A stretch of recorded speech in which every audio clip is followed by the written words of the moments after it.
някакъв уред. Такъв, който наистина не съществува. Какво? Клуб торти. Значи, в нашото шоу има едно правило.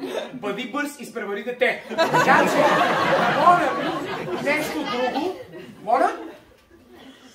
Термос, който превръща туалетната вода в ракия. Термос, който превръща туалетната вода в ракия.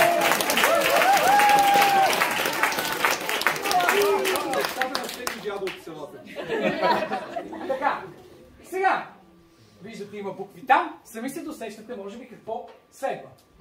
Да видим. Ало, да. Здравейте, да, имаме връзка.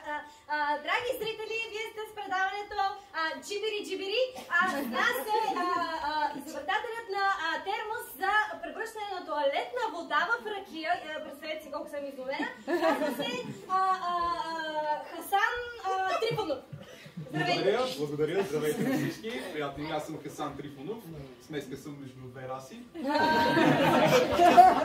Ох, има малко въшки. Някаква така... Гадост. Дрезгавина, усещам. Стига сега, това не е за да чуда да ефира към моето. Вършите си работа. Жирафите са ви провокирали, доколкото разбрах предварително.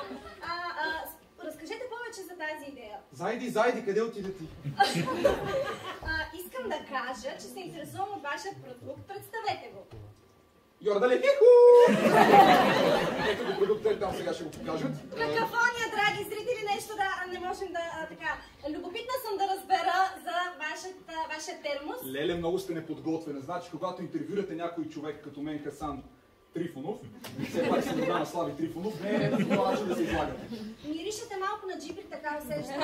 Не, това не са джибри, това е туалетната вода, която се използва. Дадете малко думата. Особен човек сте, господине. Така. Пердето ми падна, докато ви говоря. Ракията е виновна, Мая. Стига, вече да говорим по същество. Трябва да обясните повече за този продукт. Моля ви, зрителите губят интерес. Уганда е държавата, в която се развива идея за това. Бях там на един лагер с моите 4 деца и една доведена дъщеря. Там те искаха нещо, което да става за пиене и понеже там водата е по-зле от туалетната вода, решихме, че трябва да измислим нещо и да свършим малко полезна работа, докато бяхме там на пътуване. Не питайте защо. Пъстъците вървят ли с тази напитка?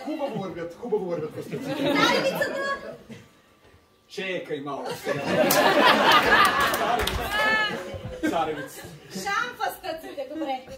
Щеките, които излизат от туалетната, използваме, за да напучим на тях бутилките и чрез тях правим и тръбички, чрез тях водата се качва в бутилките и после ги затваряме. Unlikeвам това.